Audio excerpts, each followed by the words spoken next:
What's your emergency? 5, 4, 3, 2, 1. Welcome to the PIO Podcast, a place to discuss all public information-related topics for police, fire, EMS, and local and federal government organizations. It was a good learning experience for a lot of us that social media is not real life. But we have to remember the media are very rarely a target audience. They're simply that conduit. Our words have impacts on individuals, and it may not be positive. So just being thoughtful and mindful of the words that we speak. I think what's so interesting about this position too, and this job and this profession, is that every one of us is looking for purpose, and when we find it here, that's it. To know is that a crisis for one is not necessarily a crisis for another. This episode is sponsored by the Social Media Strategy Summit, the leading provider of social media education. They host annual events designed specifically for government communications professionals like you to help you build and engage your communities through social media. Visit their website at socialmediastrategysummit.com to learn more and use promo code PIO Podcast for 10% off of your registration.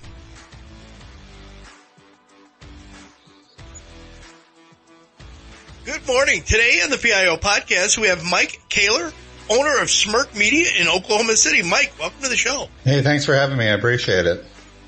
Mike, let's talk about your background and how you founded Smirk Media. I was a journalist by trade. My dad was a newspaper guy growing up, so my first job, as soon as I could have one, was covering ball games for the local paper, and did that for about 15 years or so, in sports and out of sports. But then I sort of became the guy who figured out the internet and started helping us, really learn to integrate tools like social media, like live streaming, live chats and all of that. And then that was around, the mid 2000s. And then right about the time when the print journalism industry was really, really having some struggles. And so when I realized I couldn't, single-handedly save the industry, I figured I'd go start making a living. So I left there with the tool bag of what I've learned about digital and connection and storytelling online, and went and started my own digital marketing agency in 2010. So that's when Smirk launched, with no money and no clients and only a slight sense of how to do things on my part. And ever since then, we've grown and become a nice little business. So like you said, you started out early in social media, and your knowledge of using social media in a different environment. The print media obviously was not, it did not make the move very quickly, and it was not very smart in adapting, obviously. But your firm, you specialize in digital marketing and brand management. Some of your clients are some of the bigger corporations of the world. Government, public information officers don't always consider branding, and that's kind of an important thing.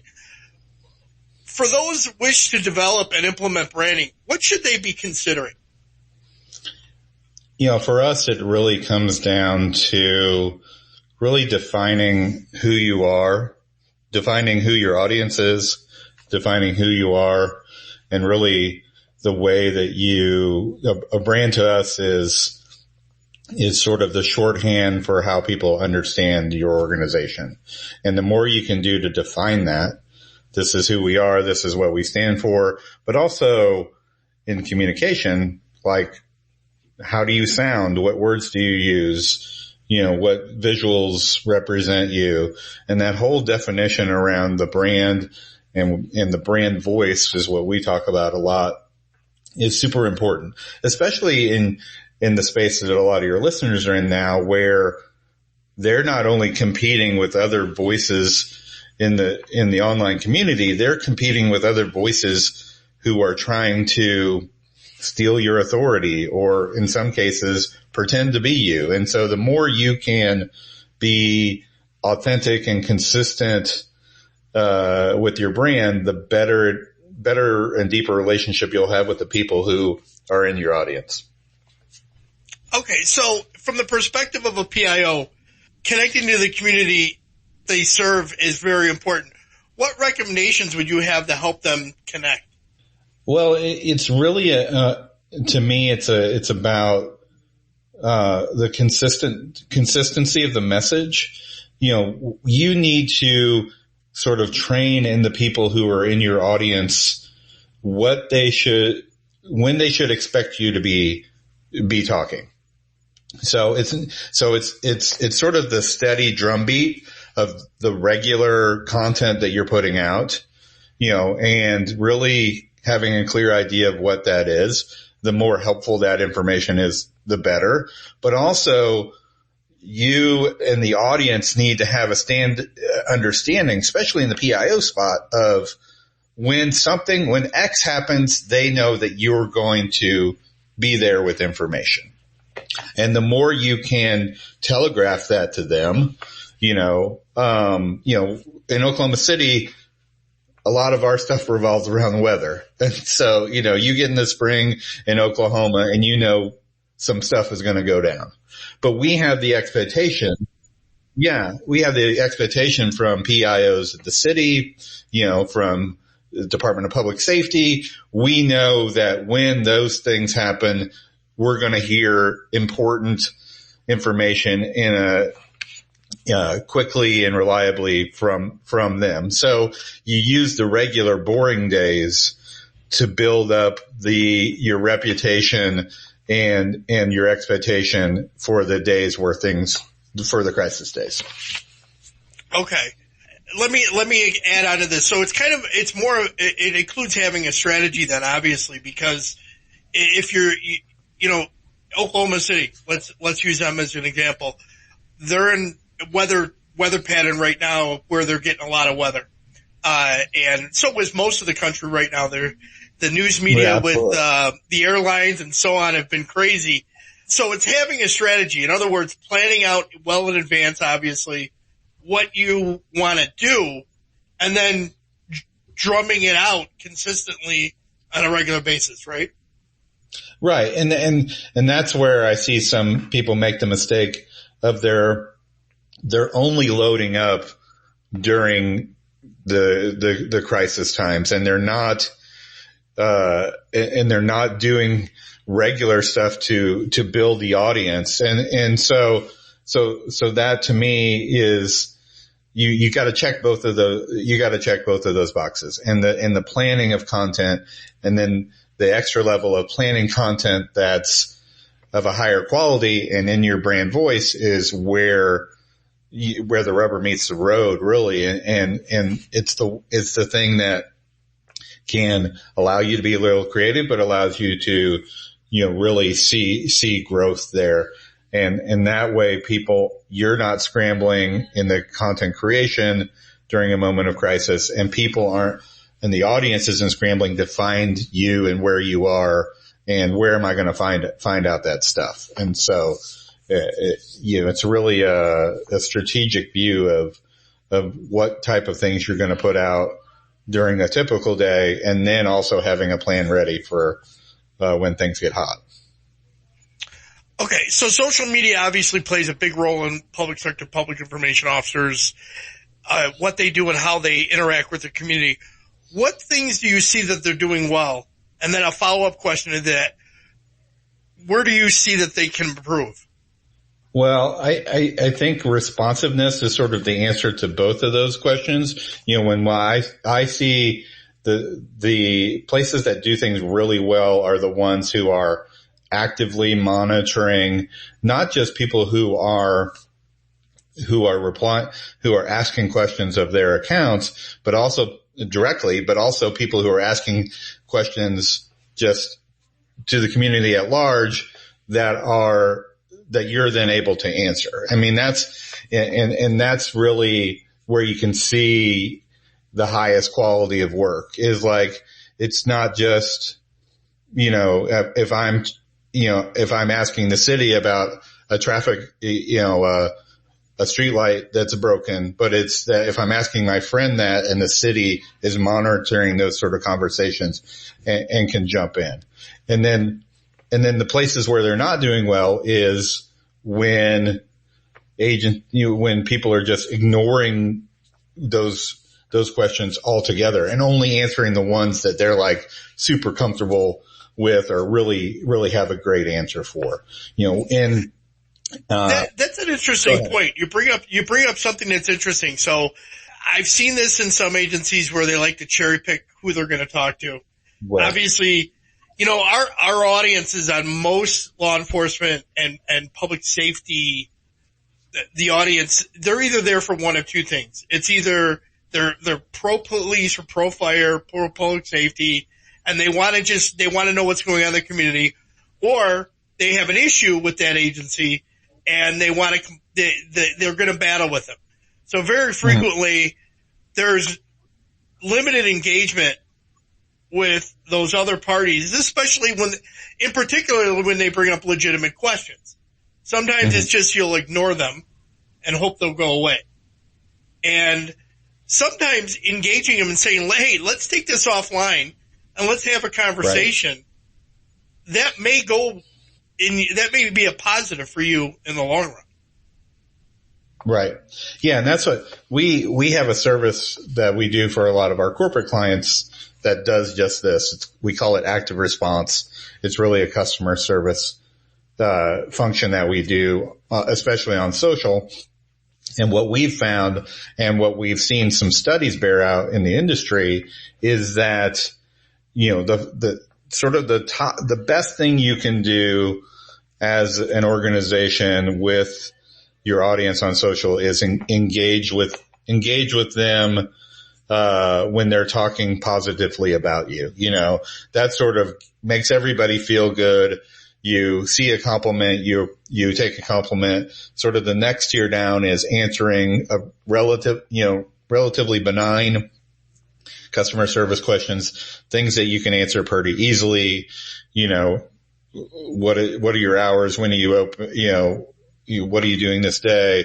But then engaging with negative stuff actually isn't that positive, in terms of how your audience sees you. I mean, if the audience sees you engaging with negative stuff, even if it is just the simple answer of, hey, we hear you, let's take this offline. Can we send you a direct message or can you give us a call?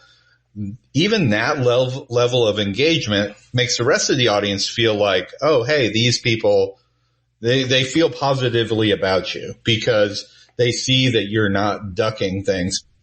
And more often than not, a couple things happen. If somebody is being super negative and you at least engage and say, hey, we hear you, whatever that level of engagement is, not ignoring, a lot of times you'll see the rest of your audience come to your defense if you're a brand or you're an organization.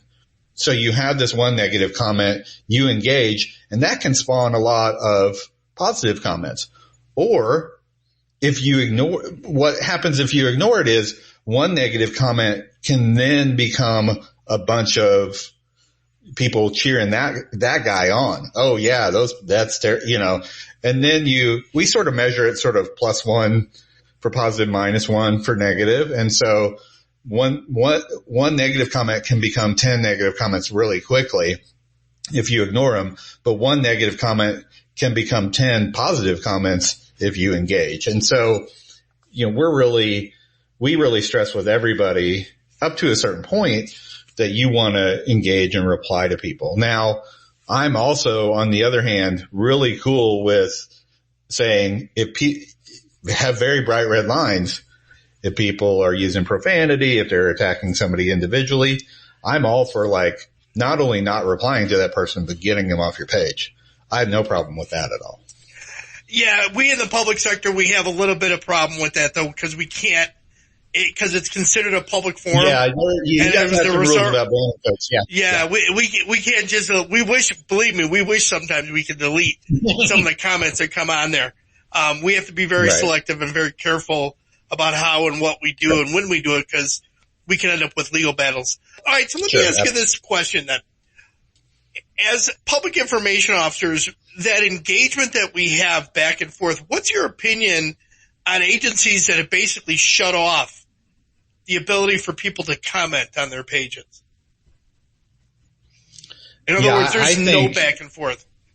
Yeah, I just think I think flipping the switch off is really throwing the baby out with the bathwater, because you miss the opportunity for not only good engagement, but you miss the opportunity for potentially, some really great content down the road. I mean, you miss the opportunity for somebody to tell you a great human story about how what you did, impacted them, in a great positive way.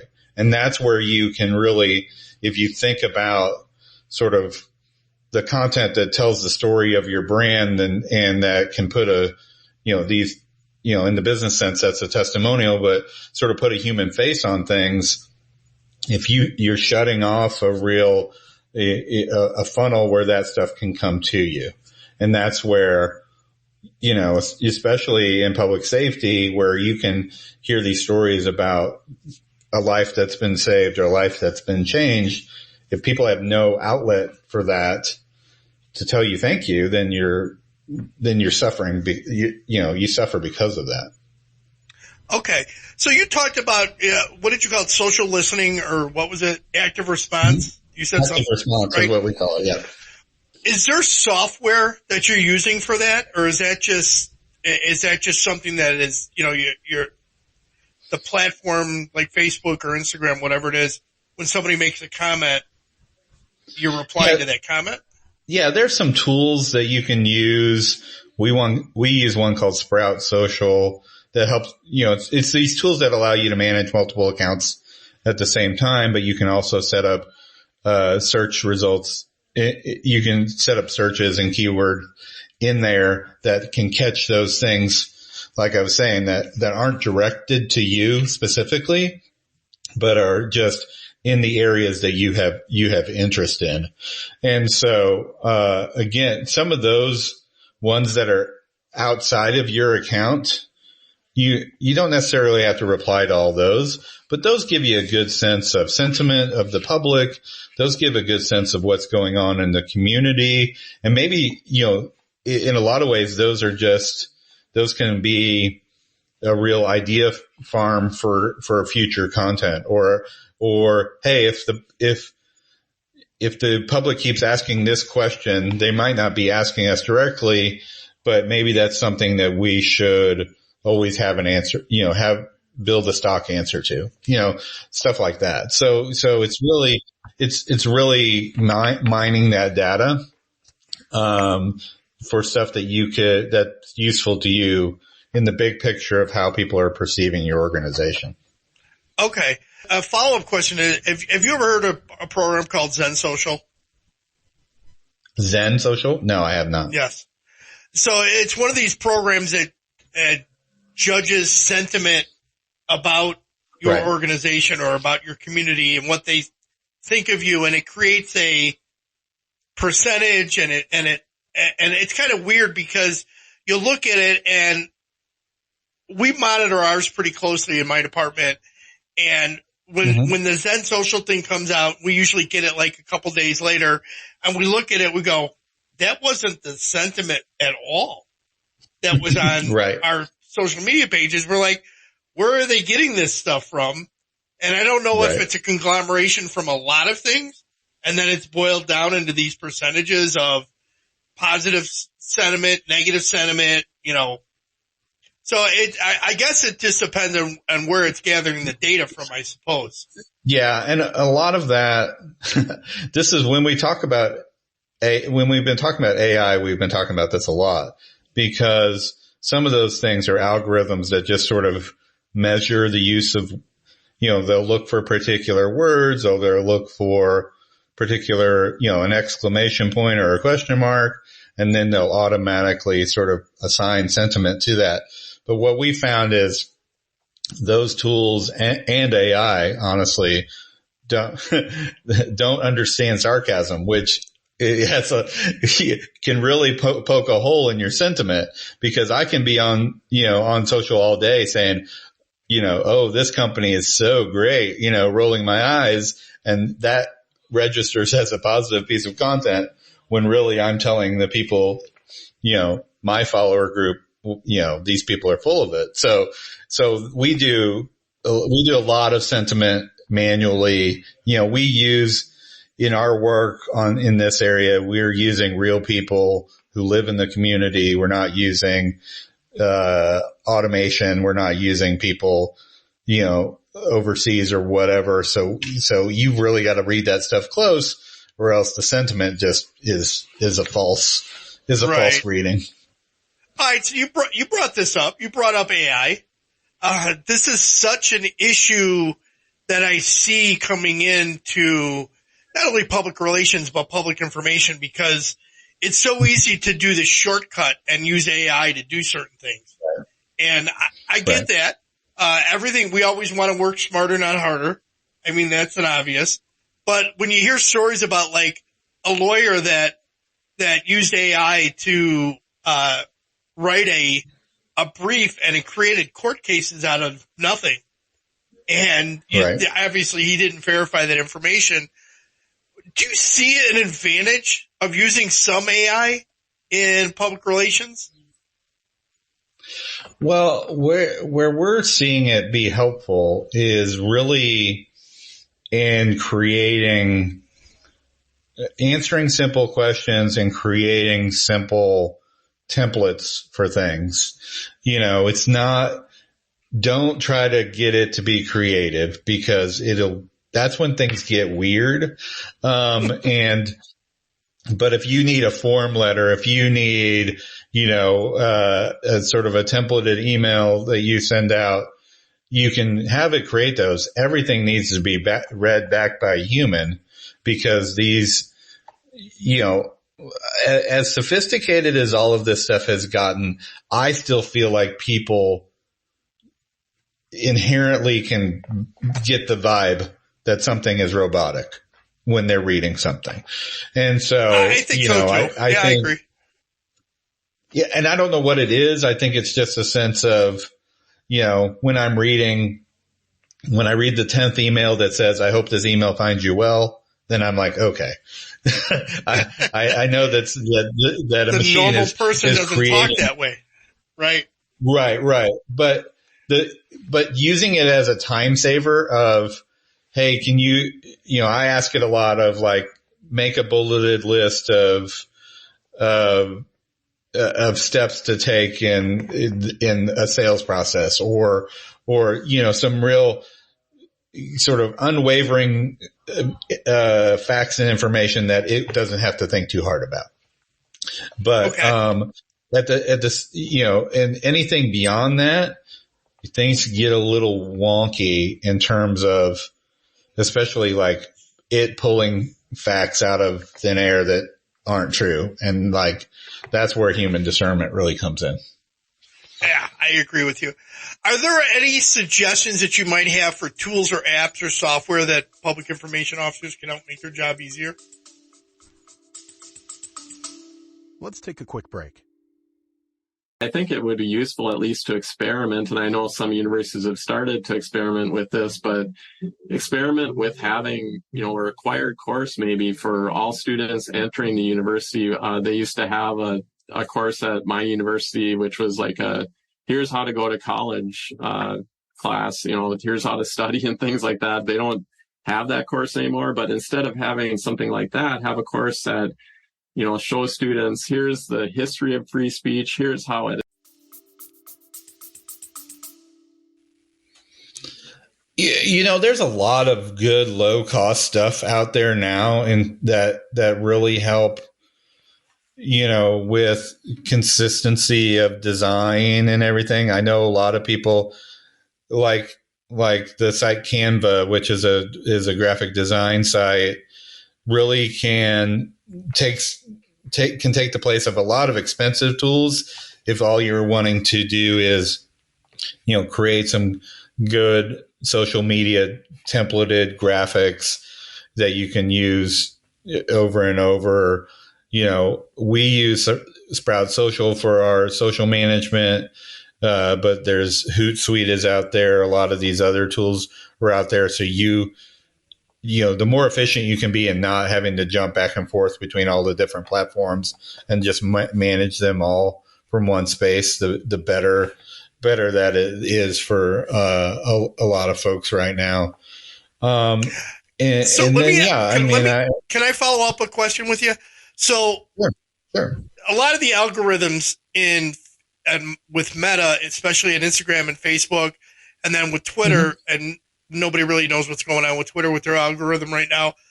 But a lot of times, Meta specifically, they really don't want you to use a software app to post to, because they want to have that native in-app experience communicating.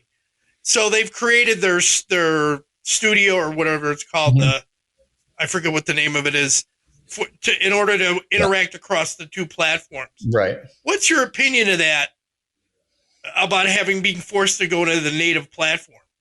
Well, I think that might be the one case where it's okay, because it's also sort of an important decision to really decide if you want to be on everything.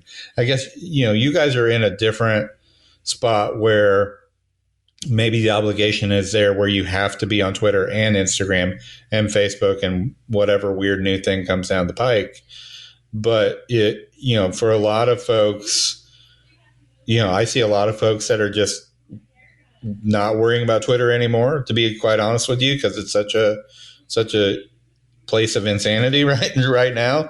And so if you're just doing Facebook and Instagram, which really helps you reach 90% of the people, then you can manage one. It's just sort of, the more switching back and forth you have, the more of a headache potentially things could be. And that's where we see people, I posted to my personal account what I should have posted to my work account, and vice versa. And I mean, I'm sure you have plenty of horror stories where something like that has happened. So yeah. It's just, to me, all these tools are about efficiency. So yeah. That's an excellent point. I do know an incident that happened at one of my old agencies where something went from their personal account and got posted to their department account. Not pretty at all.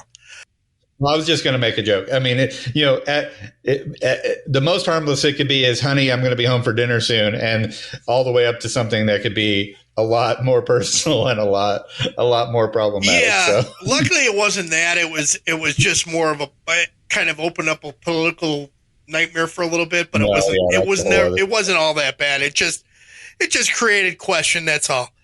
All right. So, is there a question I should have asked you, and if so, how would you have answered? Well, yeah.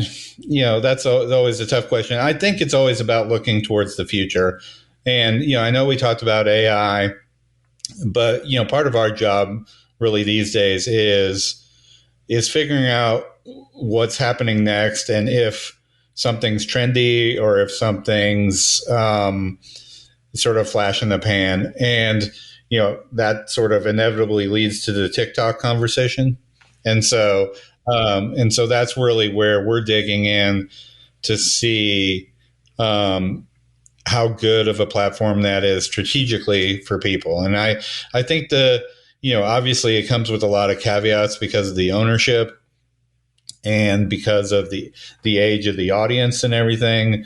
But I think you sort of have to follow, as that audience grows up, if they stick with that. I think investing time into the creativity of posts on that platform is going to be important, knock on wood, unless, the government ends up banning them. But right now, I think it's a really good platform for the users. It's a really good platform for getting some interesting information out there. It's just a matter of if you want to invest the time that it takes to create quality posts on there. So keep TikTok on your radar. I'm not telling anybody that it's mandatory, but it's something to keep an eye on. A lot of government agencies are jumping off of it, or if they've been on it, or their states are outright banning it for government agencies, which makes it problematic. And I understand it because of the ownership of the app itself, where it comes from, and the concerns behind it. And it might be a place where it might be a place where you just monitor and don't participate, but keep an eye on it just in terms of what are people saying about things. And you know as well as I do that some behavior is getting captured on there that is eventually getting to you guys anyway. So at least being on there and being mindful is makes it something to monitor.